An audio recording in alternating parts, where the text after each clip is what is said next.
하나님 말씀 빌립보서 1장 1절에서 11절 말씀 함께 보겠습니다. 빌립보서 1장 1절에서 11절, 제가 한 절 여러분이 한 절 교독하겠습니다. 그리스도 예수의 종 바울과 디모데는 그리스도 예수 안에서 빌립보에 사는 모든 성도와 또한 감독들과 집사들에게 편지하노니, 하나님 우리 아버지와 주 예수 그리스도로부터 은혜와 평강이 너희에게 있을지어다.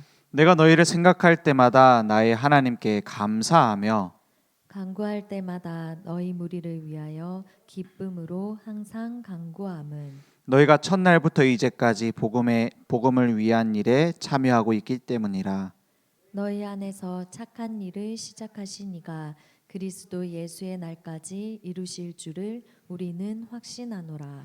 내가 너희 무리를 위하여 이와 같이 생각하는 것이 마땅하니 이는 너희가 내 마음에 있음이며 나의 매임과 복음을 변명함과 확정함에 너희가 다 나와 함께 은혜에 참여한 자가 됨이라. 내가 예수 그리스도의 심장으로 너희 무리를 얼마나 사모하는지 하나님이 내 증인이시니라. 내가 기도하노라 너희 사랑을 지식과 모든 총명으로 점점 더 풍성하게 하사 너희로 지극히 선한 것을 분별하며 또 진실하여 허물 없이 그리스도의 날까지 이루고 11절 함께 읽겠습니다.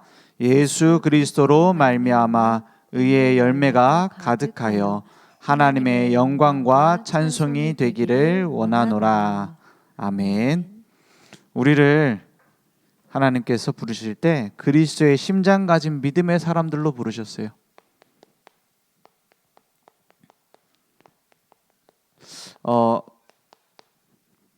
우리 많은 선교단체 선교를 하는데 이 그리스도의 심장 얘기를 많이 하더라고요. 그래서 그리스도의 심장 가지고 막 땅끝까지 가자 이런 말들이 많이 있고, 우리 뭐 선교사님들도 많이 나가 계시는데 막 내가 그리스도의 심장 가지고 해야겠다 이런 다짐들을 많이 하죠. 그런데 성경에 보면은 가장 중요한 것은 뭐였냐면 내가 감정적으로 내가 선교를 해야겠다 그것 이전에 하나님이 원하시는 것이 무엇일까를 날마다 따라가다 보니 선교의 길로 가게 됐습니다. 그러니까 우리에게 제일 먼저 중요한 건 뭐냐? 오직 그리스도, 그 답이 낫느냐 하는 겁니다. 여기에서부터 간절함이 나와야 돼요.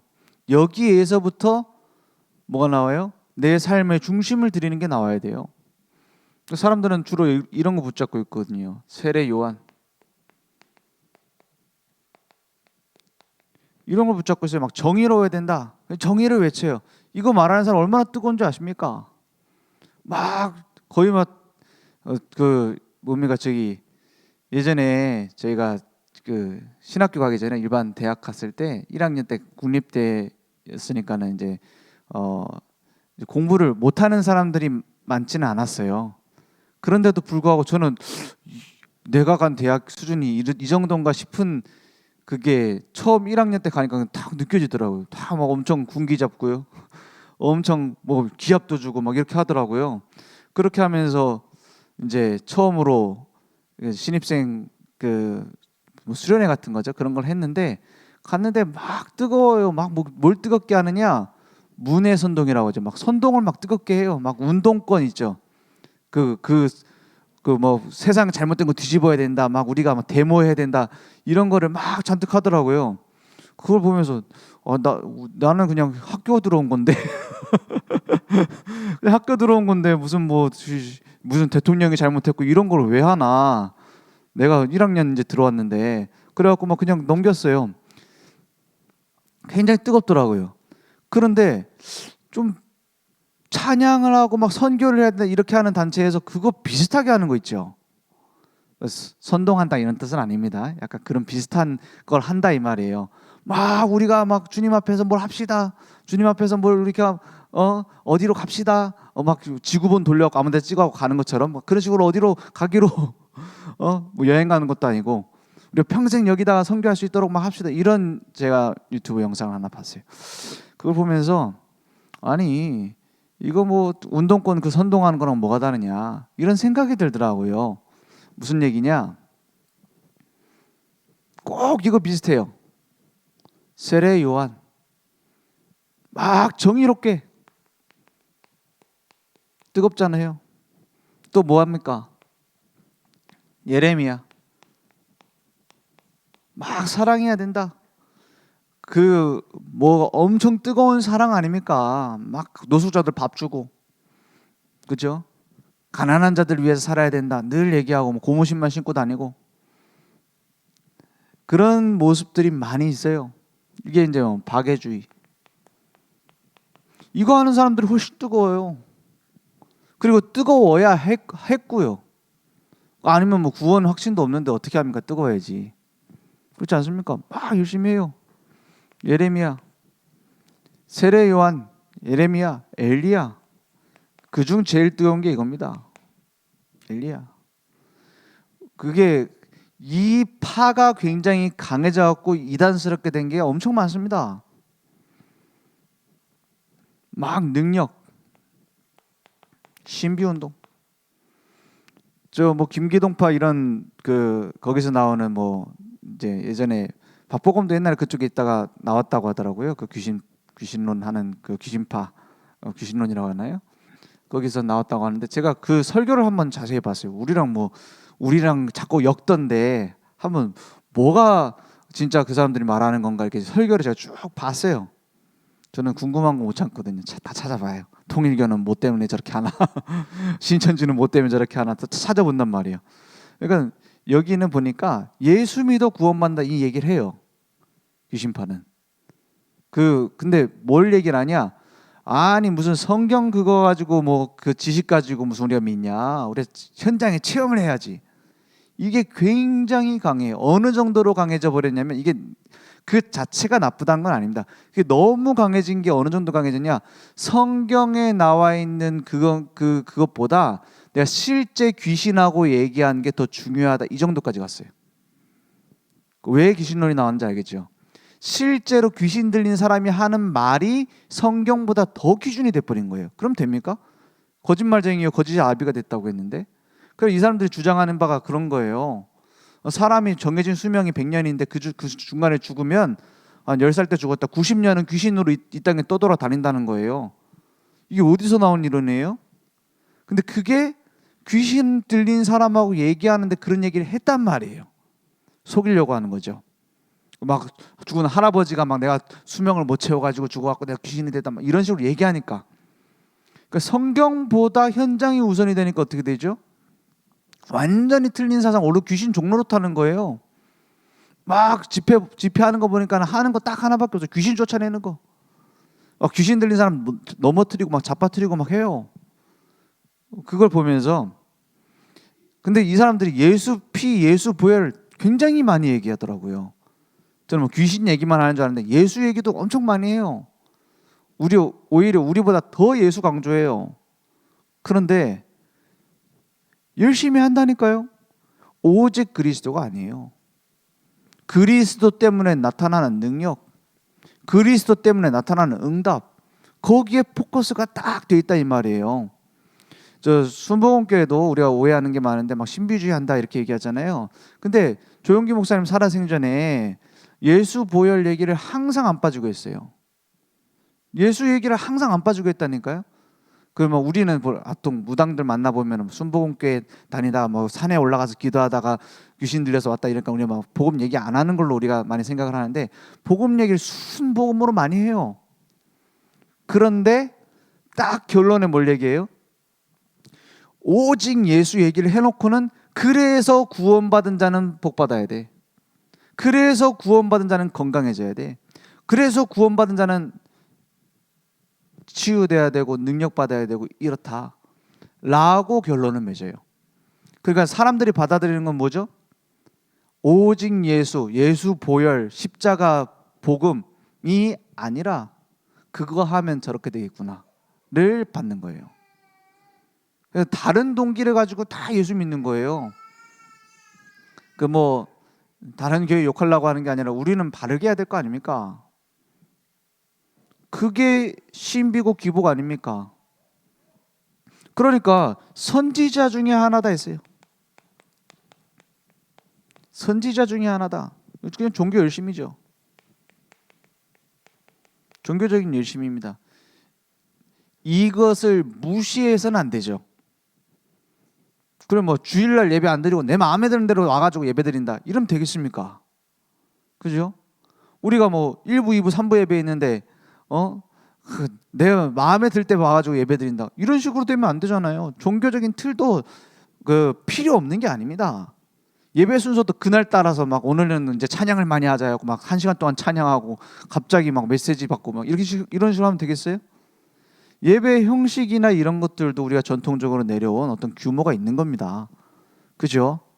그런데 그것을 그리스도와 함께 놨어요.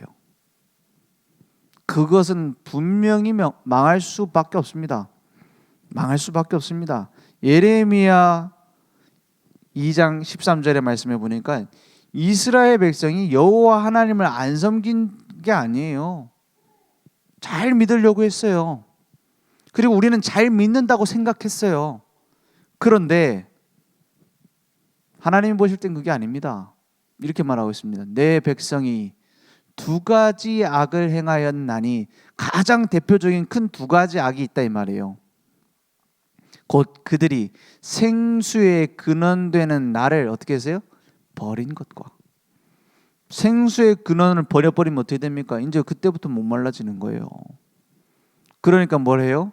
스스로 웅덩이를 판 것인데 그것은 그 물을 가두지 못할 터진 웅덩이들이니라 했어요. 그게 뭘 얘기하죠? 여호와 하나님도 섬기고 우리가 농사지니까 농사신 바알도 같이 믿고 이런 식으로 같이 한 거예요.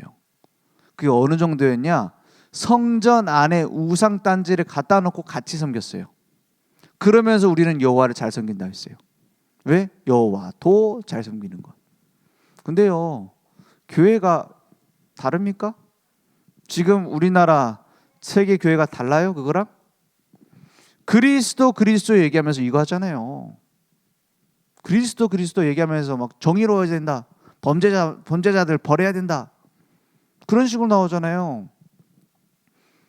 그리스도 얘기하면서 우리가 막 가난한 자들을 위해서, 물론 우리가 가난한 자들을 위해서 진짜로 영혼을 품고 마음을 품고 복지를 해야 되는 게 맞아요.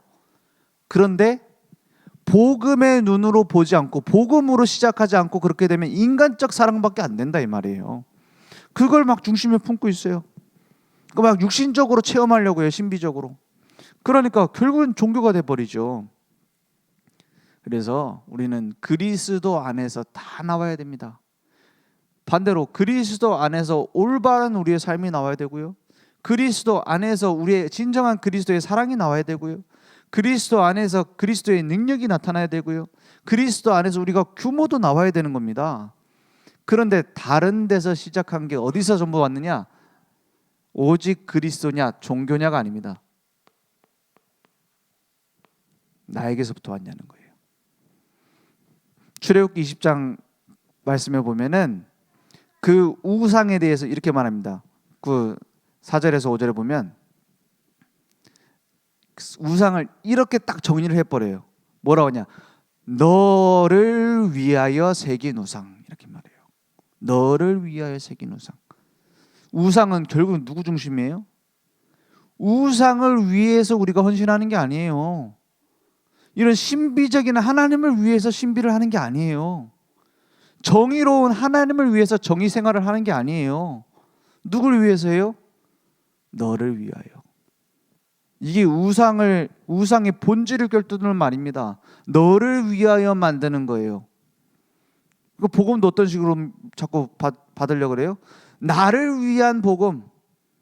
그게 종교랑 똑같단 말이에요. 그게 우상 숭배란 말이에요. 나를 위해서 복음이 이렇게 능력이 역사해야 돼. 나를 위해서 복음은 이래야 돼. 나를 위해서 하나님이 이렇게 일하셔야 돼. 이게 종교란 말이에요. 나를 위해서 새긴 우상을 만들지 말라. 뭐 형상 자체가 중요한 게 아닙니다. 나를 위한 그 중심이 오직 그리스도의 반대다 이 말이에요. 그래서 우리가 제일 먼저 싸워야 될 영적 대상은 누구냐? 막 나를 해쳐야 된단 말이 아닙니다. 나 중심되어 있는 틀에서 벗어나야 돼요. 그러니까 뭐 그런 거 있거든요. 교회는 이래야 된다 저래야 된다 내 나름대로 막 갖고 있는 거. 신앙생활은 이래야지 저래야지. 그러니까 왜 부부싸움 합니까? 남편은 이래야 되는데 내 남편은 안 그래. 아내는 이래야 되는데 내 아내는 안 그래. 그것 때문에 싸우는 거 아닙니까? 그런 건 좀 싸워도 돼요. 근데 하나님하고 싸워서 되겠어요? 오직 그리스도라는 말은 고집 부리고 막 오직이다, 우리만 잘한다, 우리끼리만 해야 된다, 이런 뜻이 아닙니다. 나라는 단어를 벗어날 수 있는 게 오직 그리스도예요. 그래서 하나님께서 원하시는 게 뭐냐? 진짜로 우리를 위해서 주신 그 그리스도의 복음이 뭐냐? 그 은혜가 뭐냐? 그것을 우리가 마음에 품어야 되겠습니다. 마음에 품어야 돼요. 우리가 지식적으로 아는 걸로 끝나서는 안 됩니다. 마음에 그리스도의 심장을 품어야 됩니다. 여기까지 가는 게 기도 아닙니까? 기도 왜 합니까? 내가 마음속으로 하나님께서 일하시는 것을 발견하기 위해서 아닙니까? 그래서 어떤 마음이냐? 가장 먼저가 은혜에 감사하는 마음. 오늘 그 1장 1절에서 2절에 이렇게 말하고 있죠. 그리스도 예수의 종 바울과 디모데는 그리스도 예수 안에서 빌립보에 사는 모든 성도와 또한 감독들과 집사들에게 편지하노니. 2절에 하나님 우리 아버지와 주 예수 그리스도로부터 은혜와 평강이 너에게 있을지어다 했어요. 우리에게 은혜가 있느냐는 거예요. 그리고 평강이 있습니까? 구원받은 자에게 가장 먼저 오는 게 응답이 있다면 뭐 말씀이 많이 깨달아진다, 그것도 있겠죠. 막 전도가 된다, 그것도 있겠습니다. 그런데 다른 종교에 있는 사람들 그거 다 해요. 그죠? 간혹 그런 경우 있어요. 막 교회에서 이 사람 전도 잘한다, 막 전도 왕이다 이렇게 하는데 자세히 보면 이 사람 불교 가서도 전도 잘할 사람이야. 그런 사람이 있다니까요. 막 사람들 잘 사귀고 막 데리고 오고 이런 성격이 있어요. 그렇죠? 그걸 신앙 좋은 걸로 착각하면 안 돼요. 그렇지 않습니까? 그런 사람 또 전도의 문으로 또 활용될 수 있는 것이지 그 사람 막 모델적인 막 전도자다 이렇게 보면 안 됩니다. 왜냐? 성격상 그럴 수 있어요. 그리고 실제로 나중에 열매를 보면 꼭 교회 많이 데려갔다고 해서 그 사람들 다 열매 되는 게 아닙니다. 그럼 우리가 뭘 봐야 되느냐? 무엇으로 감사하고 있느냐? 이게 첫 번째입니다. 우리가 이제 불평불만이 막 나올 수 있잖아요. 근데 그것이 생각나지 않을 정도로 내게 감사가 있으면 그걸 넘어설 수 있는, 그걸 개선할 수 있는 방향이 나오죠. 감사가 없으면 불평불만 나오면 어떻게 되죠? 그냥 뭐 싸움밖에 안 돼요. 감사하면 그 부분은 우리가 이렇게 견신해야겠구나, 이렇게 바뀌어져요. 그러니까 제일 먼저 우리가 품어야 될 마음에 있는 것은 하나님 주신 은혜에 대한 감사입니다. 우리에게 은혜와 평강이 있을지어다. 너희를 생각할 때마다 너희 하나님께 감사하며, 그리고 뭐가 나오죠? 간구하는 마음입니다.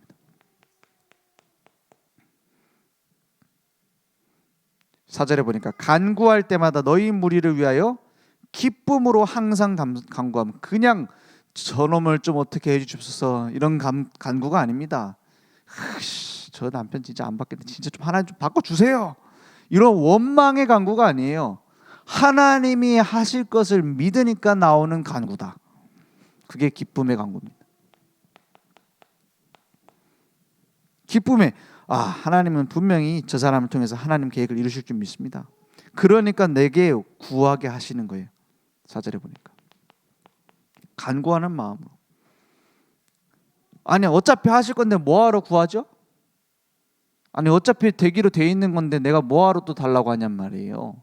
근데 간구할 때마다 기쁨으로 항상 간구한다, 이 말은 우리가 구하는 것을 후히 주시고 더하여 주실 하나님께 간구하는 거예요. 왜냐?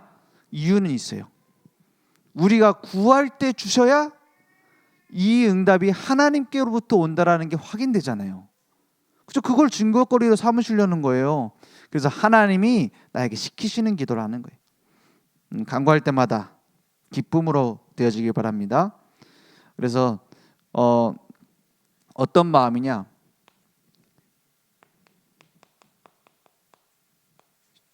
초심입니다. 5절에 보니까 너희가 첫날부터 이제까지 복음을 위한 일에 참여하고 있기 때문이라. 우리가 처음 이 복음을 깨닫고 예수는 그리스도 모든 문제 해결자구나. 내가 그래서 이 과거에 있었던 모든 문제가 이 하나의 답으로 풀리는구나. 깨달았을 때 어땠습니까? 그렇잖아요. 그게 막 충격이 됐다 그럴 수 있죠. 혹은 점점 내가 이걸 몰라서 그래 그동안 당했구나. 어쩌면 억울함이 있을 수도 있어요. 저는 어땠냐면 이거를 몰라서 내가 그동안 시달렸구나 이런 쪽으로 깨달았어요. 그러니까 점점 예수 믿고 나서도 문제는 많았는데 이게 중요하다는 것을 점점 깨닫게 하시더라고요. 그 천천히 깨닫는 사람이 있고 빨리 충격받는 사람인데 중요한 건 그게 아닙니다. 이게 일심이 돼야 돼요. 초심이 내게 일심으로. 그 무슨 말이죠? 옛날에 받은 충격을 또 받으려고 하면 안 돼요. 이 충격적인 복음, 완전한 복음이 내게 전부구나. 점점 가치가 발견돼야 돼요. 거기서 일심이 나옵니다. 내가 일심 뚝심으로 해야지. 그럼 일심 돼요? 그거 억지죠. 그죠? 내가 막 그리스도 심장 품어야지. 나 열심히 해야지. 그럼 되겠습니까? 우리에게 주신 이 복음의 은혜가 얼마나 큰 것인지 내가 그동안 놓쳤구나. 내가 그동안 복음 안 누렸구나. 내가 진짜 복음을 알고 누렸던 적이 있는가? 진짜 내가 전도자로 쓰임받은 적이 있었던가? 내가 진짜 한번 복음으로 새로 시작해야겠구나. 그게 일심 아닙니까? 그러니까 저절로 전심이 돼요. 여기서 나오는 게 지속입니다. 그 억지로 지속하면 암 걸려요. 억지로 내가 이건 희망도 없고 안 된다고 생각하는 걸 계속하면 암 걸린다니까요. 몸 다 상해요. 억지로 직장 다니고 막 시달림 받는데 막 거기서 내가 응답을 받고 내가 누려지고 이래 됩니까? 안 돼요. 지속은 어디서 나와야 되냐? 하나님이 주신 복음에 대한 가치를 발견하는 일심에서, 스스로 드려지는 전심에서, 거기서 나오는 지속이라야 돼요. 그 무작정 막 무슨 다락방 시작했으니까 내가 몇 년이고 다 간다. 그거는 내 고집이죠. 그렇지 않습니까? 나 중심 아닙니까 그거? 하나님이 그만 가라고 하면 그만 가야지. 그렇지 않습니까? 하나님이 다른 데 문을 여시면 다른 데 가야지. 아시아로 가려고 막 고집 부리는데 마게도냐로 가는데 안 가. 그럼 바울팀 선영이도 못 받는 거예요. 그렇지 않습니까?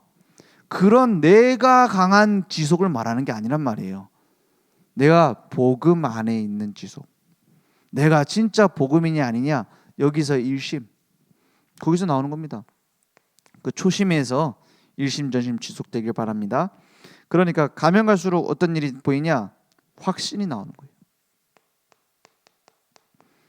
6절에 보니까 이렇게 말하고 있죠. 너희 안에서 착한 일을 시작하신 이가 그리스도 예수의 날까지 어떻게 해요?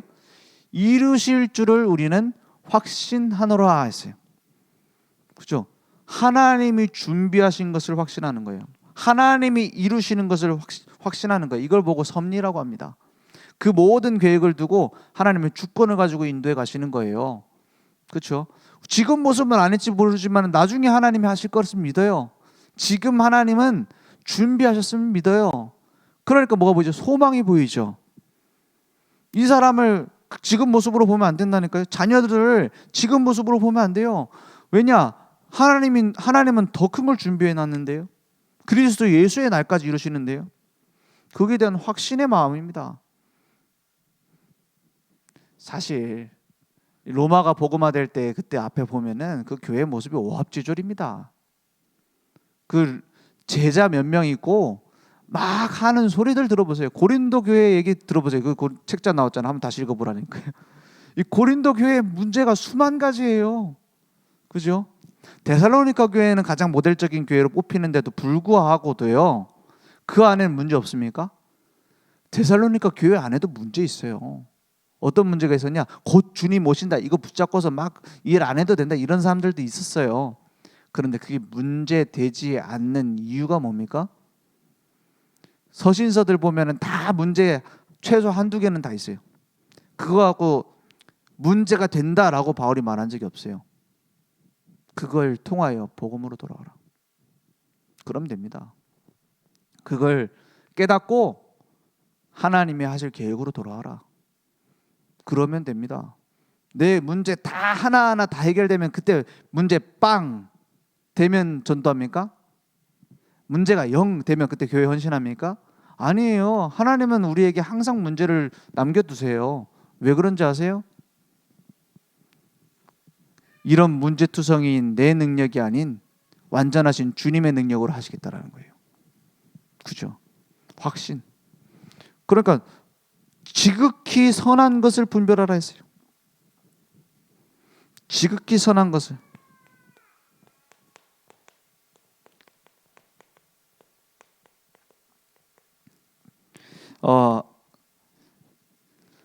지극히 선한 게 뭐죠?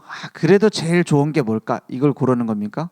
인간적으로 제일 선한 걸 선택하는 게 지극히 선한 것을 말하는 게 아니에요. 하나님의 계획이 뭐냐는 거예요. 우리가 현실을 못 보는 사람 있죠. 현실 감각이 떨어지는 사람이 있어요. 그러니까 뭐 약간 뭐죠? 허황된 소리 하는 사람 있죠. 막 사업을 하는데도 이렇게 막 우리가 열심히 하면 하나님이 하실 거야. 열어놓고 나중에 제대로 안 하고 다 문 닫는 경우 굉장히 많아요. 왜? 현실을 못 봐서 그래요. 현실적으로 이게 되겠냐 안 되겠냐 생각을 해야죠. 그죠? 현실적인 감각이 없으면 어떻게 되죠? 불신자들도 무시해버려요. 무시해버린다니까요. 그래서 그런 얘기 많이 하잖아요. 이제 간혹 목사님들 중에서 이런 얘기 하잖아요. 우리가 하나님 나라를 위해서 일하는데 빚을 내가지고 우리가 헌금해야 될 거 아닙니까? 이렇게 얘기하는 경우 있잖아요. 빚 내 보셨습니까? 빚 내주지도 않아요 요즘에. 빚 얼마 이상 내주지도 않아요. 신용정보 다 체크해가지고 이 사람 신용 났다 내주지도 않아요. 그 내가 이미 다른 데 대출 받아놓은 게 있다? 더 안 돼요. 그죠? 현실 감각이 없다니까요. 그리고 현실을 제대로 볼 줄 알아야 돼요. 현실이 이렇구나. 그리고 교회 일을 하는데도 그 재정이 얼마 남았고 재정이 이제 앞으로 어떻게 들어올 것이고 이런 계산을 어느 정도는 해놓잖아요. 거기에 모자란 것이 있으면 여기에 우리가 기도해야 되겠구나. 여기에 우리가 도전을 해야 되겠구나. 이런 생각을 얼마 남았나도 모르고 어떻게 되는지도 모르고 막 그런 경우 많아요. 이제 그러면 누가 고생하죠? 현실 감각이 있는 주변 사람들이 고생해요. 그래서 현실입니다. 그걸 올바로 봐야 돼요. 그것만 봐서는 안 돼요. 사실 뭐냐는 거예요. 어떤 경우 그런 경우 있죠. 뭐 교회 안에서도 똑같은 주장을 하는데도 똑같은 이제 안건을 내놨는데도 이 사람이 말하면은 이 A라는 사람이 있으면 B가 있잖아요. B라는 사람이 반대를 해버려요. 근데 그걸 C라는 다른 사람이 주장을 하면 안건을 내면은 B가 찬성을 해요. 그런 경우 많죠. 왜요? 그 말하는 사람 내용이 싫다는 게 아니에요. 말하는 인간이 싫다는 거예요. 그런 경우 있거든요. 그런 걸 보면은 이게 사실은 다른 거란 말이에요. 사실. 근데 거기에 또 있습니다. 진실이 있어요. 그렇게 될 수밖에 없었던 과거가 있다 이 말이에요. 오래된 게 있어요. 이 사람 태어나면서부터 자라는데 지금까지 오는데 감추어진 건 많아요. 그렇죠? 충격받은 것도 있어요. 가정 문제에서 온 것도 있어요. 그게 합쳐지니까 그게 싫어져 버리는 거예요. 진실. 여기까지 알고 보면 대부분 이해됩니다. 그러니까 주로 이건 어디서 나오냐면 이제 오래된 가정사 이런 데서 나와요. 그러니까 전혀 주장할 바가 아닌데 갑자기 어떤 부분에 막 고집 부리는 경우 있죠. 남편, 아내 중에서 여기는 다 여자분들이네. 남편이 혹시 그런 경우 있지 않습니까? 아니 내 상식에는 이거는 그냥 넘어갈 수 있는 건데 막 그걸 꼬투리 잡고 꽂혀가지고 막 그걸 막 붙잡고 막 흔들고 막 이렇게 하는 사람 있죠. 그 왜 그런 줄 아십니까? 일부러 괴롭히려고 그러는 게 아니에요. 여기서 걸리는 거예요. 자기 오래된 거에서 오는 거. 자기 오래전에 충격받은 거. 거기서 온다니까요. 진실입니다. 우리는 뭐 강아지 얼마나 귀엽습니까? 보통 일반적으로. 근데 어렸을 때 물려본 사람은 그게 무서워요. 막 무슨 괴수가 자기를 쫓아오는 것처럼 보인다니까요. 진실이 따로 있다니까요. 여기까지만 봐도 사람들은 지혜롭다 합니다. 근데 우리는 그 정도가 아니에요. 우리는 뭘 봐야 되냐? 영적 사실을 봐야 돼요. 이걸 못 보면은요. 이걸 못 보면은 조급해집니다, 사람이. 저 인간이 왜 저러지? 혹시 나 무시하는 거 아니야? 오해합니다, 막. 영적 사실은 뭐예요? 그 뒤에 영적 존재가 우리를 얼마나 속이려 하겠어요. 이걸 가지고, 숨겨진 걸 가지고 얼마나 공격하겠어요. 그것을 못 보면 속는 겁니다. 그 마귀를 대적하라는 말이 저 인간 마귀구나 하고 대적한단 말이 아니에요. 저 마귀한테 속았네 저거. 이렇게 대적하라는 말이 아니에요. 사람을 적으로 두지 말란 말이에요. 그죠? 마귀를 대적하라는 말은 무슨 말이에요? 네 남편 대적하지 말라는 거예요. 누구를 대적해요? 그 뒤에 속이는 마귀를 대적하고 영적인 싸움을 싸우라는 거예요. 어떤 사람 그러면 시아버지 딱 쳐다보면서 이 안에 있는 마귀 세력은 예수 그리스도를 결박받을 자다 막 이렇게 해요. 그러면 이제 더 이제 힘들어지는 거죠. 그 뒤에 있다는 거예요. 그 영적인 사실을까지 봐야 뭐가 보이냐? 하나님의 계획이 보여요.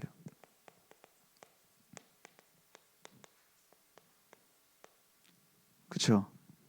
우리 애들하고 한 번씩 퀴즈를 내요. 무슨 퀴즈를 내냐면 맨날 똑같은 퀴즈를 내요. 뭐 성경 인물 나오잖아요. 다윗 나오잖아요. 야, 다윗이 왜 사울 왕한테 쫓기는 신세가 됐을까? 1번 다윗이 교만해서, 2번 사울 왕이 정신 돌아서. 이것까지만 하면은 요거까지 본 겁니다. 그죠? 사울 왕이 귀신 들렸잖아요. 진실이잖아요. 그것까지 봤어요. 그 다윗이 형들한테서 받은 취급 이유 있잖아요. 형들보다 뛰어나잖아. 다윗이 일단 좀 양치는데 한 마리도 안 잃어버리고 전문성 있잖아요. 그러니까 교만하다고 보일 수 있죠. 그게 현실 사실 진실이에요. 그것까지 보면 1번이거나 2번이겠죠. 그래서 3번은 뭐냐? 하나님이 다윗을 왕으로 준비시키기 위하여. 몇 번이에요? 아이들도 알아요. 그러면 3번이요 이래요. 자, 그러면 요셉 왜 노예로 갔냐? 뭐 요셉이 고자질쟁이라서 사실이잖아요, 그죠?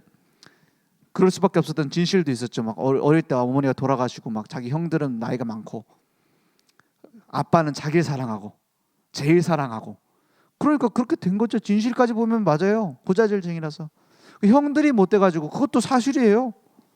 형들이 시기 질투해가지고 요셉을 죽이려 하잖아요. 3번 요셉을 집에 두지 않고 애굽으로 보내서 세계복음화의 계획을 이루려고. 몇 번입니까? 3번이죠.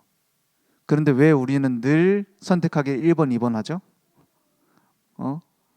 아유 내가 지금 상처가 많아가지고, 아유 네가 잘못해가지고, 너 같은 걸 만나가지고. 왜 1번, 2번 늘 하죠? 이게 분별 안 됐다 이 말이에요. 그래서 교회 안에서 안 맞는 사람 있다? 이걸 못 봐서 그렇습니다. 하나님은 완벽하게 준비해놨어요. 천국에는 쓰레기통이 없대잖아요. 왜 쓰레기통이 없어요? 우리 있는지 없는지 안 가봤어요. 저도 아니, 안 가봤어. 근데 그런 말이 있어요. 천국에는 쓰레기통이 없다. 왜 그렇죠? 우리가 봤을 때 쓸모없는 인간도 하나님 앞에서는 아니란 말이에요. 그렇지 않습니까? 이게 없으면 자꾸 어떻게 되죠? 마음이 옹졸해지고 좁아지고 막 오해하고 막 그래 된다니까요. 그 성격이 그래서 그런 것도 있겠지만 이걸 보면 여유가 생기죠. 힘이 생깁니다. 그러니까 그리스도의 심장 가지고 우리는 뭘 해야 되냐? 건강한 공동체를 만들자. 나 같은 사람만 만약에 100명 있다. 그러면 그 교회 되겠습니까? 어떻게 생각합니까? 나랑 비슷한 이런 영적인 상태를 가지고 있는 사람들이 우리 교회에 다 꽉 차 있다. 그러면은 어떻게 되겠습니까?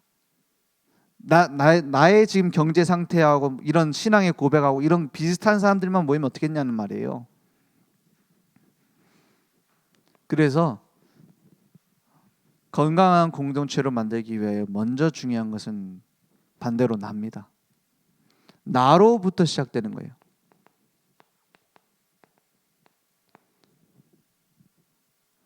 그것은 내가 혼자 열심히 일해야 된다 이 말이 아닙니다. 내가 올바로 하나님의 인도받으면 하나님이 나머지는 정리하게 돼 있어요. 그래서 그 중심을 가지고 하자.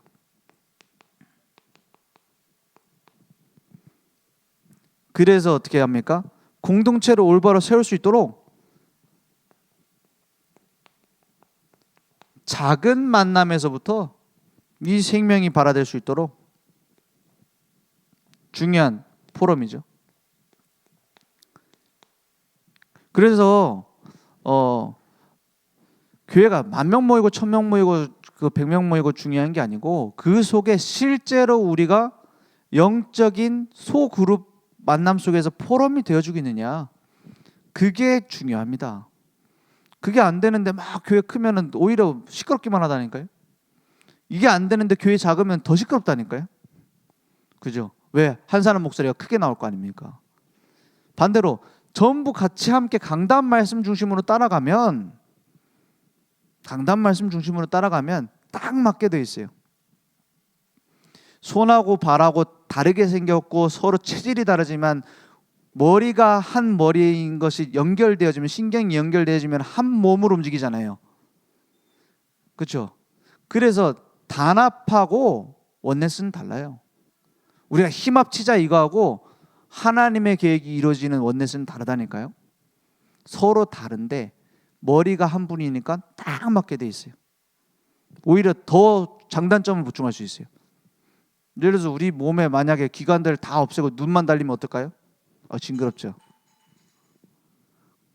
그죠? 보긴 봐도 아무것도 못 하잖아요. 그죠? 내 온몸에 발만 달렸다. 징그럽잖아요. 뭐 축구하는 데는 유리할지도 모르겠어요. 막 아무 데나 다 발이니까. 그런데 그러면 한 몸 될 수 없잖아요. 다른 걸 서로 인정하라 이런 다양성이 아닙니다. 다르기 때문에 그 주인이 그리스도가 되면 함께 쓰임 받게 된다 이 말이에요. 이게 교회가 교회 되는 겁니다. 그러니까 그 안에서 열매 맺는 능력의 발화가 일어나고요. 그 속에서 회복이 되어주고요. 함께 응답을 받고요.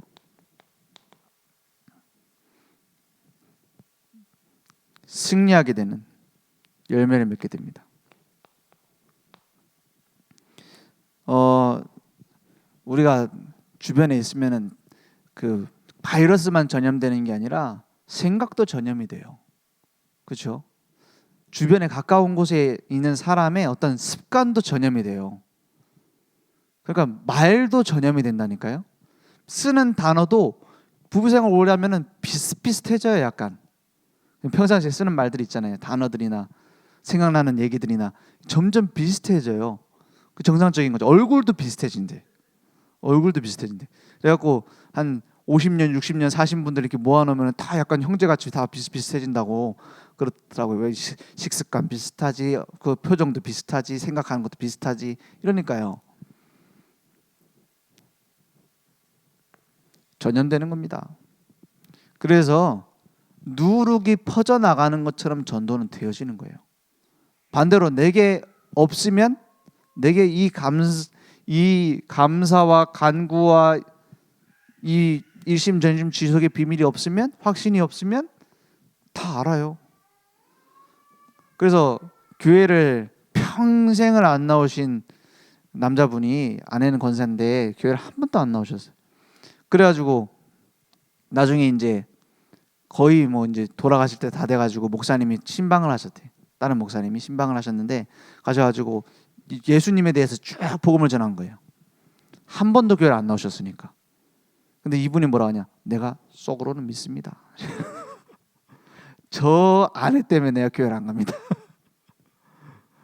그래요. 다 알고 있어. 오히려 심지어 메시지를 다 듣고 있었어. 그런 경우도 있더라고요. 참 대단하죠. 그 정도면. 그걸 보면서 그런 얘기를 듣고 이제 무슨 생각했냐? 참 전염되는 건데 내가 이 복음을 누리면 내 인격하고 상관없습니다. 내 어떤 성향하고도 상관없어요. 다 알게 돼 있어요. 그래서 이 비밀을 누림으로 뭐 하려고요? 증인 되게 하시려고. 어디예요? 237 5천 종족에. 이것은 어떤 그 공간적인 개념이라면 어디에 전달이 되어져 있느냐? 후대들에게. 오늘 새벽기도 때 말씀 듣는데 참 찔리는 말씀이 딱 들리더라고요. 뭐라고 어떤 말씀 주시냐? 부모가 한 걸 보고 똑같이 따라한다는 거예요. 근데 찔리는 게 우리 아이들 보면 똑같거든요. 하는 짓이 똑같아. 심지어는 저희 딸은 저희 아내하고 굉장히 성격 비슷하고요. 아들은 저랑 성격이 되게 비슷해요.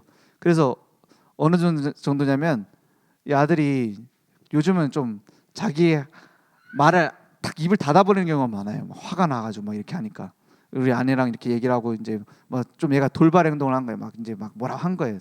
아들이. 제가 데리고 와가지고 얘기를 한 거예요. 네 생각은 이러이러하기 때문에 이러이러한 생각을 했겠지만 하니까 이 아빠 말이 맞냐? 하니까 맞대. 생각 구조가 비슷해. 그러니까 거기에 대해서 네가 이렇게 생각하게 된 이유는 이러이러한 것 때문이지. 그러니까 인정하는 거예요. 그런데 너는 인정하지만은 네가 틀렸다는 걸 알지만은 화가 나서 지금 인정을 하기 싫지? 맞다는 거예요. 근데 그 모습을 보면서 내가 저런데라는 생각이 들더라고요. 내가 저랬는데, 내가 저 나이 때 그랬는데 이런 생각이 들더라고요. 그러니까 우리가 자식들 보면서 제일 힘들 때가 언제죠? 저는 그렇더라고요. 나랑 똑같은 짓을 해. 답답하잖아요. 남의 아이라는 건 좀 이상한데 우리 주변에 있는 다른 자식들은 보면은 좀 용서가 되잖아요. 이해가 되고.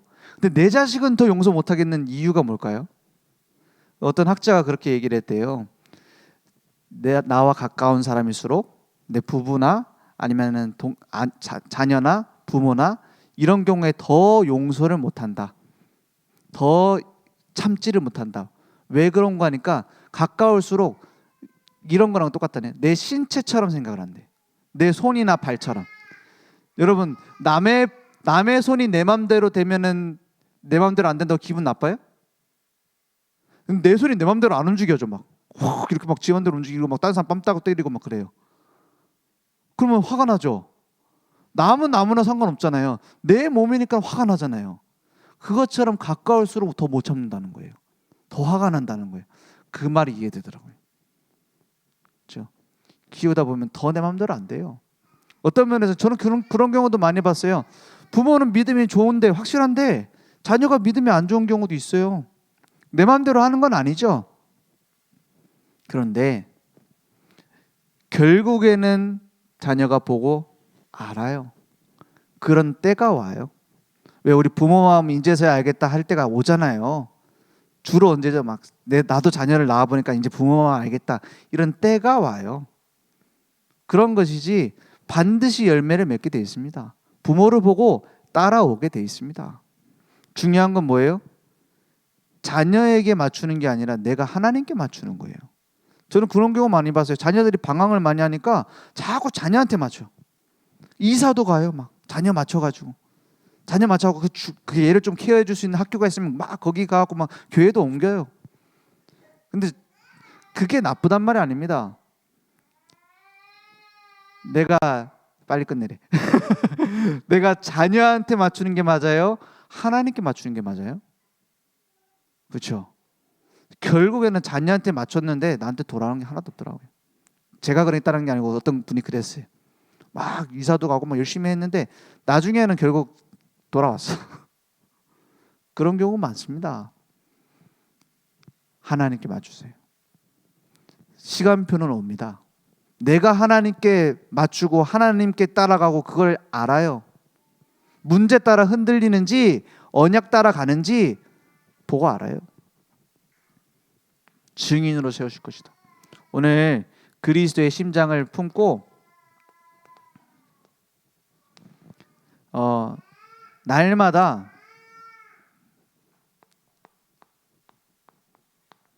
예배는 내가 드리는 행위가 아닙니다.